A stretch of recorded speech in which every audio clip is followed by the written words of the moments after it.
Damn YouTube, back at it again with another video, and it is episode 10. We've made it 10 weeks, 10 shows into the series. I'm very excited for that. We are on the last week of December 2009, so let's go ahead and get into it. This is the aftermath of Final Resolution. Let's take a look at these incidents. Eric Young and Jeff Jarrett, I am terrified. Eric Young helped create a fun atmosphere when he pulled a classic rib on Jeff Jarrett that had everyone laughing. Oh, well, good job, Eric. And then Daniel's in a list of Flash, which is probably just a mentor-protege thing. And it is, and ooh, Daniel's been passing on tips of using psychology to his protege at list of Flash. I want to check that real quick. Go ahead and go to the roster. Go to a list of Flash. Check out this psychology real quick. See if it really did improve or not. 79, ooh. Alright, hold on. What was the progress for that, though? 76, 3 points. That's great. I'm impressed. Good job, Daniels. Good job. Our X Division champion already helping out a lot. Alright, well, other than that, that's pretty much all I have to show at the moment. We're not going to do any locker room controls today. So let's go ahead and get into the booking right here. Alright, we are back. Let's go ahead and run the show. We kick things off. Paul Heyman comes out, as noted at Final Resolution. He came out to give the State of the Union address, basically. Heyman comes out with a microphone and says, "Ladies and gentlemen, I am your general manager of TNA Wrestling, and tonight the ship changes. Tonight we find out the start of who will be Desmond Wolfe's next challenger, because no, I don't believe in championship rematch clause. So AJ Styles will go to the back of the line along with 7 other men who will be competing in a single elimination tournament to decide who will face Desmond Wolfe at Genesis. Speaking of Wolfe, here is your TNA World Champion." Wolfe's music hits. Wolfe's music comes, or Wolfe's music, wow.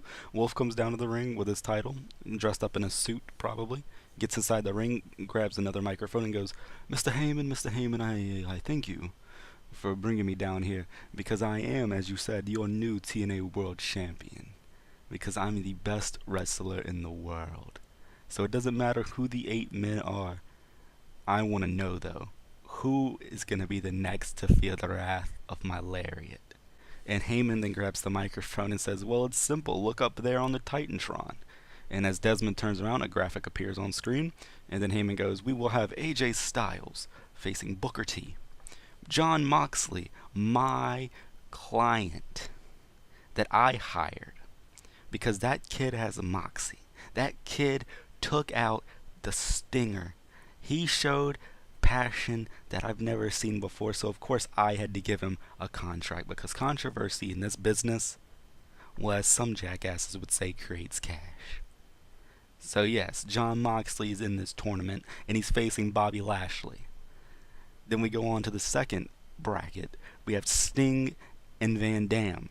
RVD, the whole effing show, who debuted at Final Resolution and won the Global Championship. He will be facing the Stinger, the Icon. And then lastly, we will have Mr. Anderson versus Matt Morgan. And I believe, Desmond, that you will be facing Jon Moxley. And then Wolfe just nods his head and says, I trained with that kid. He's a good kid, you're right. I believe I will be too. So I don't care who wins this, though. It could be anyone. I will. And then AJ Styles' music hits. AJ walks out with a microphone in hand, looks at the mic, shakes his head, throws it down, and then charges down to the ring, about to going after Desmond. But then Heyman steps in front of Desmond and goes, whoa, whoa, whoa, whoa, whoa, whoa, whoa, whoa, whoa. As AJ slides into the ring, Heyman just like puts his hand up and says, stop. You can't. Because if you, AJ, touch Desmond at any point leading up to Genesis, you are disqualified from the tournament, and you will be out of a title shot. So you need to rethink what you're about to do, and you need to go to the back and prepare, because your match with Booker T is tonight. So then basically, that ends the segment. So now we know that there's going to be a tournament featuring 8 competitors: AJ Styles, Booker T, Jon Moxley, Bobby Lashley, Sting, Rob Van Dam, Mr. Anderson, and Matt Morgan. All fighting for the shot at Desmond Wolfe for Genesis, the first TNA pay-per-view of 2010. We then go on to the first round match, Bobby Lashley versus Jon Moxley, where Jon Moxley defeats Bobby Lashley. And the reason we have Lashley lose to Moxley is to give Moxley a big push right off the bat. And it's all right. I can understand that. Not enough psychology. Mox had an in-ring performance of 45. What more can you really? You can ask for a lot more, obviously, but at this stage of his career, not really got that pop either. It's all right. But yeah, I wanted to give Moxley a rub real quick, so I gave him Lashley. Lashley loses to Moxley. Moxley basically like does a low blow or something into the double arm DDT or headlock driver or the hooking ladder, one of the three. So we got a 62 rating. Not bad, not bad. We then go backstage where Paul Heyman is in his office and Samoa Joe barges in and says, "Listen here, I don't know why I'm not in that tournament, but I know you got a damn good reason, don't you? And if you don't, I'm gonna slap the smile right off your face." And then Heyman's like, "The reason is you're a loser." And then Joe like lunges towards Heyman, grabs him, and throws him against the wall. And Heyman's like, "Put me down right now, or you're fired." And then Joe's like, "Fine." He lets go of him, takes a step back, and then Heyman says, "You didn't let me finish." You see, last month, you lost a triple threat world title shot that you had. But what happened to the other guy that lost? What happened to Daniels? Oh, right. He won the X Division title last night, or last Sunday, at Final Resolution. So what about you? What did you do? Nothing. See, you don't know how to rebound. You don't know how to make a statement anymore, Samoa Joe. So that's what I'm challenging you to do. That's why you're not in this tournament. Because you need to make a statement. And then Joe just looks at him and says, "I got your statement tonight," and then walks out. Got an 86 B+. I like it. As you can see, Heyman being in a bunch of angles now is going to really help us when it comes to angles, so I'm happy with that. We go on to Daniels versus Consequences Creed in a very good match for Creed. I'm very impressed with that. X Division champion just gets momentum as he defeats Creed. Got a 78B. Daniels then goes on to grab a microphone and talks about how at Final Resolution he won the X Division title and now he is the holder of the X Division, basically. That he is the leader, he is the man that everyone's going to have to step to become a star in this division. And then Jay Lethal's music hits, and Lethal comes out in a very respectful way, asks for a title shot. To which Daniels looks at the title, then looks back at Jay, smiles, and just shakes his head before slapping Lethal, basically. And Lethal gets slapped, looks down at the ground, looks back up at Daniels, shakes his head, and drops Daniels with a clothesline. And then Daniels scurries back to his feet, grabs the title, and dips out of the ring, and says, "You're going to regret that, Lethal. You're going to regret that." While the entire crowd's going crazy because Lethal attacking Daniels, setting up something early with Daniels and Lethal. We then go on to a promo with Ty Dillinger, where Dillinger basically is talking about his opponent tonight, the Monster Abyss, and Dillinger talks about how the Perfect 10 will never be afraid of a monster because the Perfect 10 is better than a monster, or something generic like that. We then go on to that match, where Abyss versus Ty Dillinger. Ty Dillinger defeats Abyss as Abyss the way I imagine this is Abyss charges Dillinger near the end of the match while Dillinger's in the corner. He scurries out real quick. Abyss rams into the corner, and then while the ref can't see, Dillinger low blows Abyss, rolls him up, and then puts his feet on the ropes to get the win. Which, they actually use the ropes for leverage in this, so that's cool.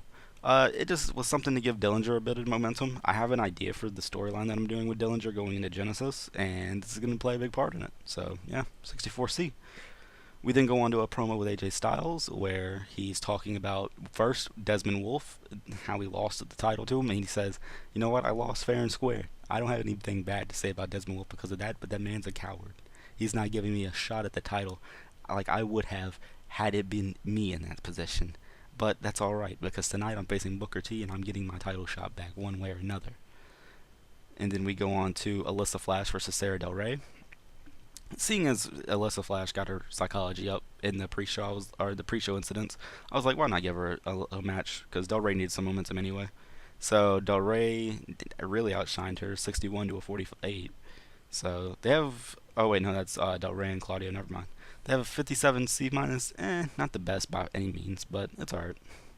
Then we go to Chris Hero and Claudio Castagnoli, the new TNA World Tag Champs, get into the ring with the TNA Knockout Champ, and they grab a microphone, and they're talking about Beer Money and how they defeated them last night to win the tag titles, when all of a sudden, Team 3D's music hits, and Team 3D comes out, making their return to the Impact Zone, and basically they just have both teams going back and forth, and then finally Team 3D says, "I'm going to get a title shot," we're going to get a title shot, and we're going to drop you guys, and we're going to show exactly why we're the greatest tag team of all time. And then so basically the entire segment was about who's the greatest tag team of all time. Kings of Wrestling claiming that they're the newest, hottest tag team of all time. And then, of course, the veterans calling themselves the greatest tag team of all time. So then we go on to the co-main event, Hernandez versus Samoa Joe. Samoa Joe defeats Hernandez with a coquina clutch. I expected this to do well, and basically Joe just chokes out Hernandez, and then afterwards, he does not let go. He keeps Hernandez in the coquina clutch until security has to come out, and refs come out, and they just try to pull them apart. It takes like at least 3 minutes. Hernandez isn't moving because of how long he was in the choke for, and then finally they tell Joe to go to the back, and Joe just smiles before dropping a couple refs, dropping a couple security guards, then finally leaving before looking at the camera and saying, "Is that how much of an impact you wanted me to make, Heyman?" And then he leaves. Then we go on to one of those segments where AJ Styles and Booker T are both walking towards the stage. Where it says up next, we get told that the main event's up next. Got an 80B, and then we get an 81B for the main event between AJ Styles and Booker T. AJ Styles advances in the tournament, so now we know that AJ Styles versus Jon Moxley will happen in 2 weeks, as the semifinals will happen in 2 weeks. While Sting versus RVD, Mr. Anderson, and Matt Morgan, those first round matches will happen next week on the first episode of 2010. So yeah, AJ Styles defeats Booker T with a Styles Clash. Got an 81B. Booker T outshined him in an in-ring performance. I kind of expected that, but also kind of didn't. And then afterwards, this did really good for Mox. Styles is celebrating. Jon Moxley hops the guardrail, hits the ring, and boom, attacks Styles from behind, turns him around, boom, headlock driver. Desmond Wolfe's music hits. He comes out with the title and just claps his hands before saying, "AJ Styles." I knew this was going to happen. Good work, Moxley. Good work, or something along those lines. And that's pretty much how we end Impact, with Moxley standing tall in the ring and Desmond on the ramp trash talking Styles. So that did really good. I'm very shocked that Moxley is a part of a 90A segment where he was actually rated on something. That's good. We then end the show with our best show, I believe this is, with an 83B+. I believe that is our best show, so that's really good. And increased our popularity in 27 regions. So yeah, going to 2010, we end with a hot show for 2009. And we now know that there's going to be a tournament leading into Genesis, so I'm curious, who do you guys predict is going to win this tournament? Let me know in the comments below. Other than that, hit the like button if you liked the video, subscribe if you're new. Take it easy, guys.